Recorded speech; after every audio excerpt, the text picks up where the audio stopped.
winginane ana wong ngomong ngene Ji. Roh iku ora makhluk. Ana sing ngomong meneh roh iku ora makhluk. Lah nek basar jasad iku ya makhluk. Krana dawuh Allah inni khaliqum basyara. Nek roh ora makhluk tapi manfuh dalile wa nafakhtu fihi mir ruhi. Lah manfuh iku apa? Manfuh iku min amri Rabbi. Dawuhe Allah kulir ruhu min amri Rabbi. Lah amri Rabbi iku apa? Aja mok takokke. Engko nek wis wayahe Gusti Allah mbuka dhewe bab iku. Mongko wektu iki aku pengen jawab Ji. Soale iku iso dadi sumber fitnah. Jawab aku ngene Ji. Nek takoki roh iku apa? Maka tak jawab roh iku mayahya bihil jasad. Sesuatu yang kalau bertempat bersemayam di jasad, jasad akan hidup. Kalau pergi meninggalkan jasad, jasad akan mati, itu roh. Sehingga nek roh dicabut dari jasad, ya jasadnya mati. Ngono Ji. Ladine hakikatul ruh itu hanya Allah yang tahu. Allah tidak memberitahu pada semua makhluk, termasuk Allah tidak memberitahu pada Rasulullah. Dawuhe Allah wa ma utitum minal ilmi illa qalila.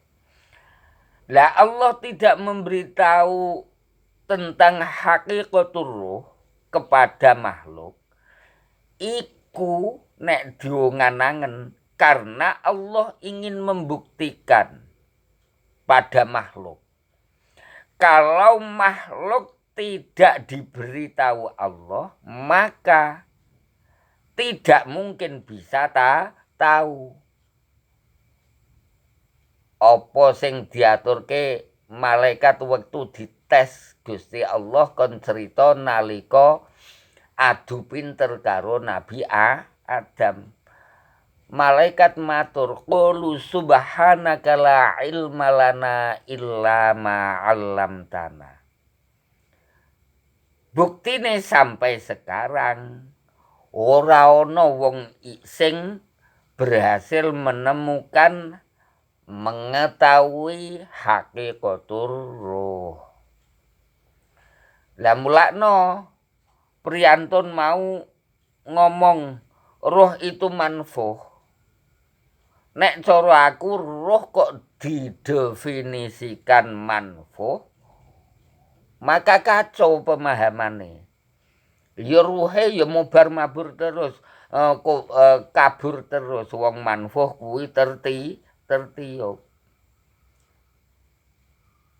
Jadi nafakhtu dari ayat wa nafakhtu fihi mir ruhi. Nafakhtu atau masdari nafkhah itu tidak cara untuk membuat roh.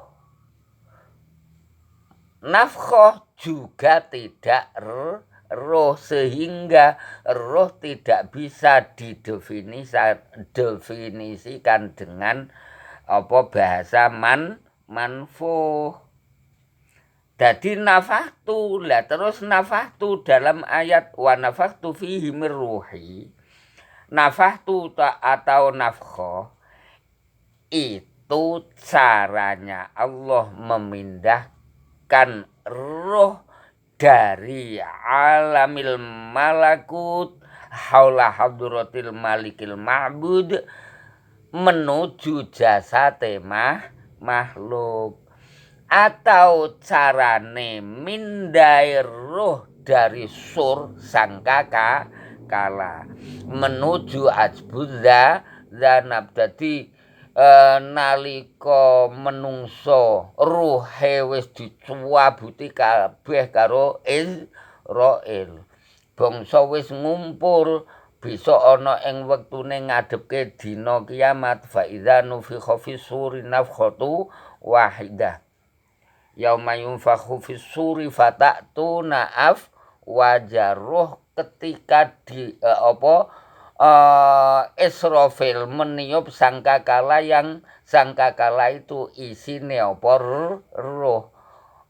Sangkakala ditiup Israfil ruhe buyar goleki jasate dhewe jasate wis entek garek ajbudha zanab maka roh terus apa iki bersemayam ning ajbul zanab akhire ajbul zanab balik puleh jasadi meneh. Lah ngono iku aja aneh, iku ya diterangke ning Quran. Dadi ana jarane sapa kae diterangke ning juz 3 halaman kedua Quran cetakan Kudus. Kemudian saking suwene 300 sekian tahun berdiam diri, mati, mrotoli terus diuripke meneh. Lah kuwi sok ya ngono. Dadi jasad roh sing ana ing sangkakala ditiup Israfil. Akhire buyar goleki ajbudzana balung kodoke dhewe. Setelah bertempat di ajbudzana akhire urip meneh. Jadi kronologine ngene, Allah menciptakan roh dhisik. Jauh sebelum Allah menciptakan jasad. Kemudian Allah menciptakan jasad. Setelah jasad sempurna fa idza sawaituhu utawa istilahe ana ing ayat surat At-Tin fi ahsani taqwim wis sempurna. Nisbate bayi iki kandungan wis umur 4 bulan.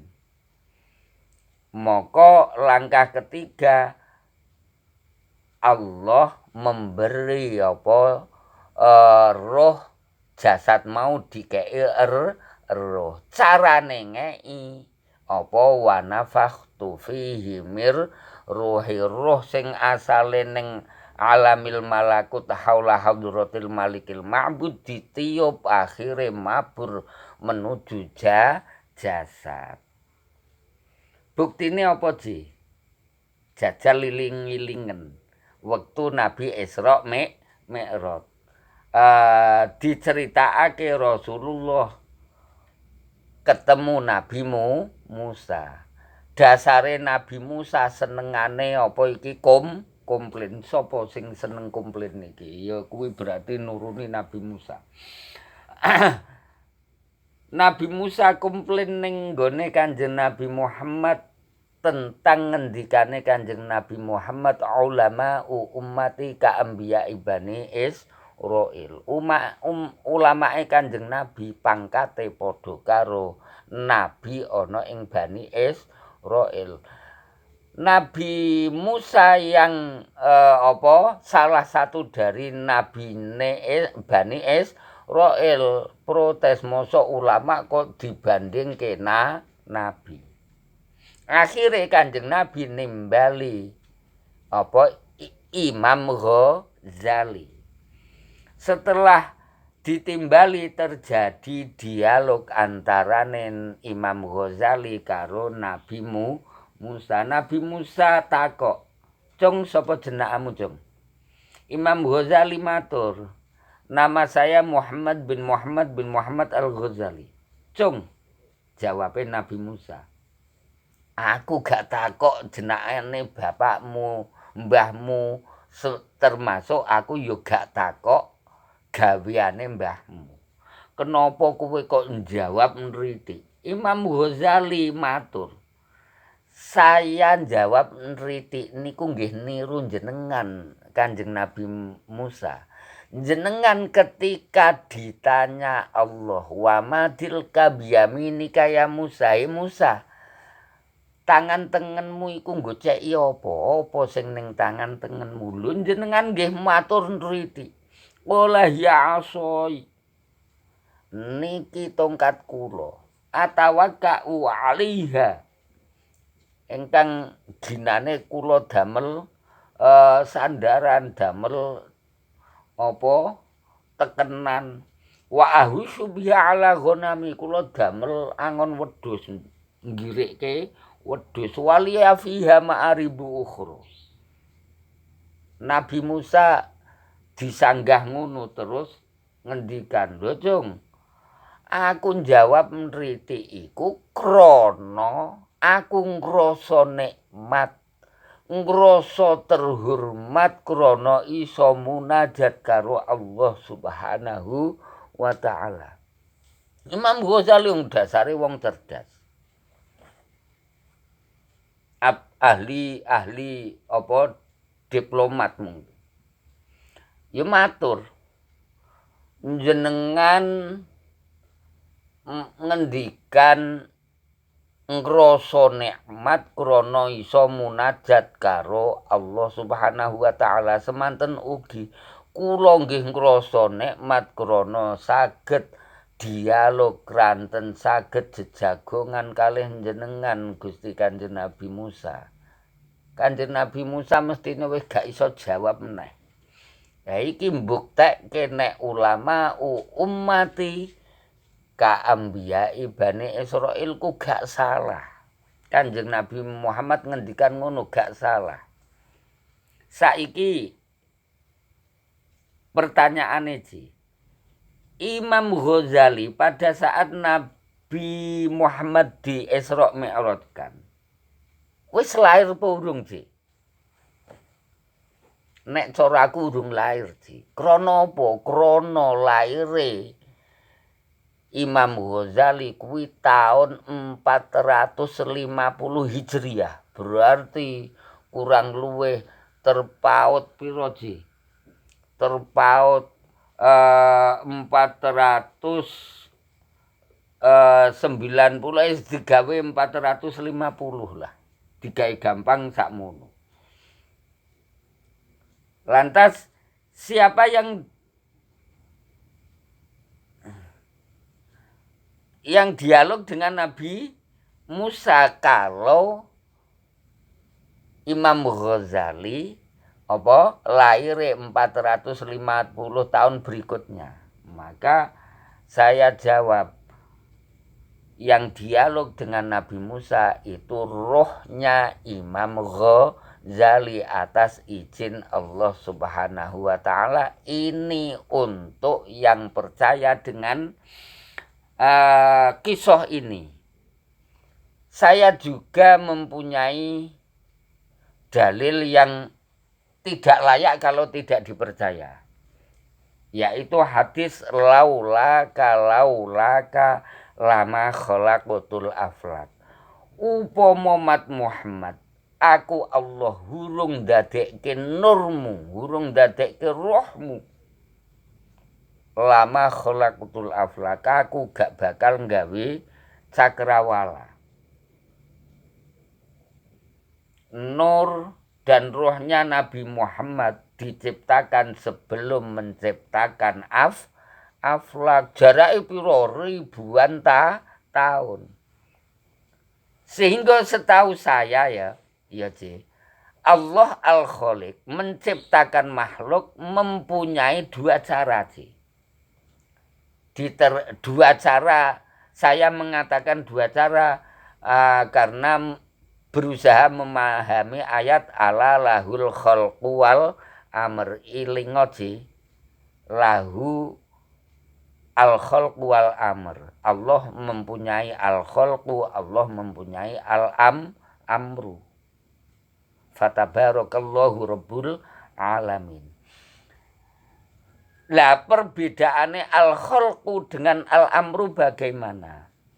Rungokke Ji, aja ngantuk, aja guyon dhewe, gen paham. Al-khalqu kadang Allah mengistilahkan yaj'alu utawa al-ja'lu.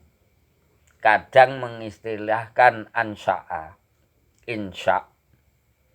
Itu Allah menciptakan makhluk menggunakan cara al-khalqu itu apabila sudah ada bahan baku. Allah pengen nyiptake Adam. Wis ana bahan bakune rupa ardun karo maun dicampur, ardun bumi karo mak dicampur dadi tin lumpur. Dadi lumpur kuwi campuran lemah karo apa banyu dimpleng-pleng akhire dadi berbentuk ahsani takwim. Lah ngempleng-ngempleng dan sebagainya itu membutuhkan proses. Jadi teori al-khalqu itu Allah menciptakan sesuatu yang sudah ada bahan bakunya juga membutuhkan proses. Yang menunjukkan bahwa teori al-khalqu membutuhkan bahan baku ayat khalaqtani minnar mature iblis ketika kon napa iki dikon menghormati apa Adam moh krana rumangsa khalaqtani minnar kula panjenengan dadosake terbuat dari nar wa khalaqtahu min tin jenengan ndadekake Adam dari bahan baku tin. Ada ayat yang lain wal janna khalaqnahu min qablu min naris samum. Terus ada ayat yang lain walaqad khalaqnal insana min sulsulin min hama'im masnun. Ada ayat yang lain wa idz qala rabbuka lil malaikati inni khaliqum basyaram min sulsulin min hama'im masnun. Ini yang menunjukkan bahwa Allah menciptakan basyar sudah ada bahan bakunya. Lah zurriyahnya Adam bahan bakunya ora tin tapi mahin atau mani. Kemudian tadi membutuhkan proses. Yang ayat yang menunjukkan proses faiza sawai tahu. Ketika sudah apa iki menjadi bentuk yang sempurna wa nafakhtu fihi mir ruhi. Ada ayat yang lain summa ja'alnahu nutfatan fi qararin makin. Setelah itu summa khalaqnan nutfata 'alaqah. Ketika nutfah sudah menjadi 'alaqah fa khalaqnal 'alaqata alaqah menjadi fa khalaqnal mudghata mudghah menjadi izom fakasaunal izoma lahma. Itu butuh proses 4 bulan. Setelah itu summa ansha'nahu khalqan akhar fatabarakallahu ahsanul khaliqin. Dalam ayat yang lain summa ja'alana salahu min sulalatin min ma'in mahin summa sawwahu wa nafakha fihi mir ruhihi. Al-ayat. Kemudian Allah menciptakan makhluk yang kedua al-amru, carane al-amru. Allah mewujudkan maujud atau makhluk. Allah mewujudkan makhluk menggunakan cara al-amru itu apabila tidak ada bahan bakunya. Juga tidak butuh proses. Nah terus pemahaman atau yang dimaksud al-amru itu apa? Yang dimaksud al-amru itu perintah. Ketika Allah menghendaki sesuatu, maka Allah perintah, Allah dawuh. Lah Allah dawuh menggunakan kalimat kun. Ketika Allah wis dawuh kun, maka seketika apa yang dikehendaki Allah langsung wujud dadi. Tidak butuh proses apalagi bahan baku ora butuh seperti Allah netahake roh. Dawuhe Allah innama amruhu idza arada syai'an ayyaqula lahu kun fayakun. Innama amruhu idza arada syai'an ayyaqula lahu kun fayakun. Surat Yasin ya. Idza qadha amron fa innama yaqulu lahu kun fayakun Maryam.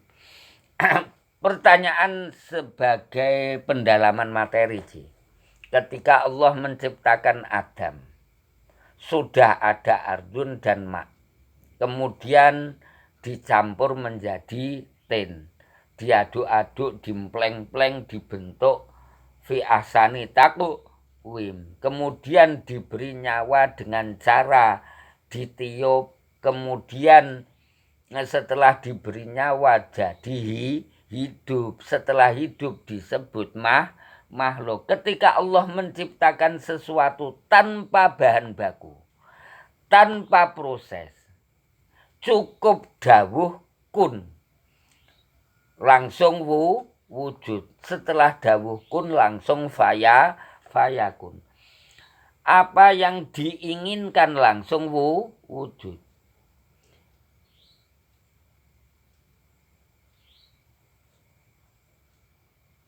Yang kalau di angan-angan ya, teori yang kedua Amr ini mesti ini kan lebih dasar lebih dasar tuh.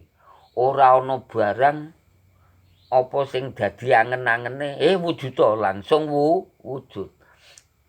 Beda karo nggawe Nabi Adam, lemah dimpleng-pleng dicampur dimpleng-pleng terus dibentuk fi ahsani taqwim, bangsa wis terbentuk. Wa nafakhtu fihi mir ruhi agak disebul kei nyawa. Kan dahsyat apa iki nggunakake teori kun. Kalau menggunakan al-khalqu saja hasilnya disebut makhluke Allah, apa meneh menggunakan al-amru mesti luweh disebut makhluke Allah. Mung cara bahasane ora menggunakan al-khalqu tapi al-amru. Krana apa? Krana pancen Allah langsung dawuh wujud. Ora ana ngempleng-ngempleng, ora ana apa. Langsung dawuh wujud. Lah setelah wujud apa iso diabuk ora gaweane Allah? Mesti kuwi gaweane Gusti Allah. Lah terus sing nguasani ya Gusti Allah. Alhamdulillahi rabbil alamin. Semua alam milike Allah. Fasubhanalladzi biyadihi malakutu kulli syai'in wa ilaihi turja'un.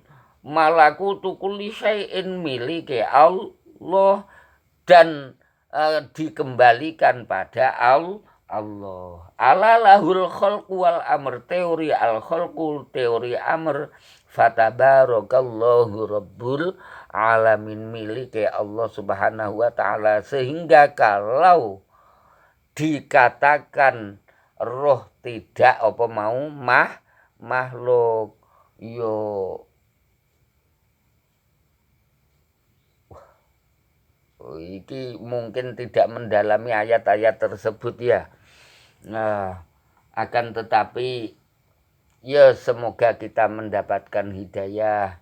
Allahumma rzuqnal Qur'an wal ilma bih wa antu khalitahu biluhumina wa dima'ina wa sima'ina wa absorina wa antasta'amila bihi ajsadana. Allahumma 'allimna ta'wila wa faqihna fid din.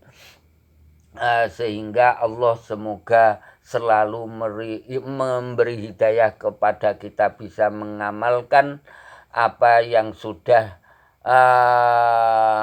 Allah memberi ilmu kepada kita. Semoga bisa kita amalkan.